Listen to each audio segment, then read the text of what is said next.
ഇന്നത്തെ കാലത്ത് മനുഷ്യന് ഒഴിവാക്കാൻ താല്പര്യമില്ലാത്തതും എന്നാൽ ഒഴിവാക്കാൻ സാധിക്കാത്തതുമായ ഉപകരണമാണ് മൊബൈൽ ഫോൺ എന്ന് പറയുന്നത്.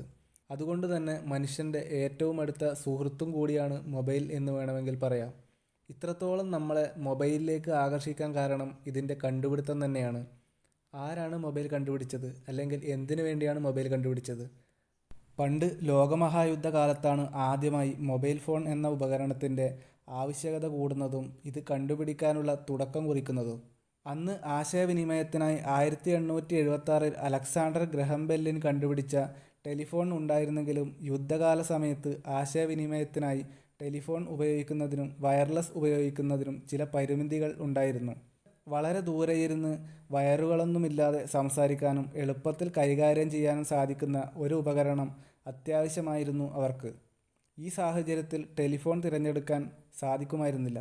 റേഡിയോ സിഗ്നലുകൾ ഉപയോഗിച്ച് നടത്തുന്ന വയർലെസ് ആശയവിനിമയ ഉപകരണങ്ങൾ ഉണ്ടെങ്കിലും ഇത് വളരെ വലുതായതുകൊണ്ട് ഇത് അവർക്ക് എവിടെയും കൊണ്ടുപോകാൻ സാധിച്ചിരുന്നില്ല.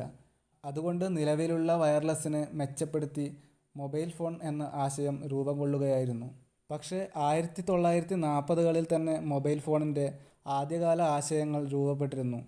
എന്നാൽ ഇത് വാഹനങ്ങളിൽ മാത്രം ഉപയോഗിക്കാൻ സാധിക്കുന്ന വലിയ ഫോണുകളായിരുന്നു. പിന്നീട് 1973 മോട്ടോറോള കമ്പനിയിലെ എഞ്ചിനീയറായ ഡോക്ടർ മാർട്ടിൻ കൂപ്പറാണ് ലോകത്തിലെ ആദ്യത്തെ കയ്യിൽ കൊണ്ടുപോകാൻ സാധിക്കുന്ന മൊബൈൽ ഫോൺ നിർമ്മിച്ചത്. ഈ കണ്ടുപിടുത്തം ടെലിഫോൺ രംഗത്ത് ഒരു വിപ്ലവം സൃഷ്ടിച്ചു. അതുവരെ സ്ഥലങ്ങളെ മാത്രം ആശ്രയിച്ചിരുന്ന ആശയവിനിമയത്തെ വ്യക്തികളിലേക്ക് മാറ്റാൻ ഇത് സഹായിച്ചു. ഇത് ആശയവിനിമയം ഒരുപാട് എളുപ്പമാക്കി. ഇതിലൂടെ ആശയവിനിമയം നടക്കുമെങ്കിലും ഇന്ന് കാണുന്ന മൊബൈൽ സാങ്കേതിക വിദ്യകളൊന്നും അന്ന് കണ്ടുപിടിച്ച മൊബൈൽ ഫോണിന് ഉണ്ടായിരുന്നില്ല. ടെക്സ്റ്റ് മെസ്സേജ് അയക്കാനുള്ള സൗകര്യം പോലും പിന്നീട് കൂട്ടിച്ചേർക്കുകയായിരുന്നു. എന്നാലും അന്നത്തെ മൊബൈൽ കണ്ടുപിടുത്തത്തിൽ പിന്തുടർന്നു വന്ന സാങ്കേതിക മികവാണ് ഇന്ന് നമ്മൾ ഉപയോഗിക്കുന്ന സ്മാർട്ട് ഫോണുകൾ എന്ന് വേണമെങ്കിൽ പറയാം.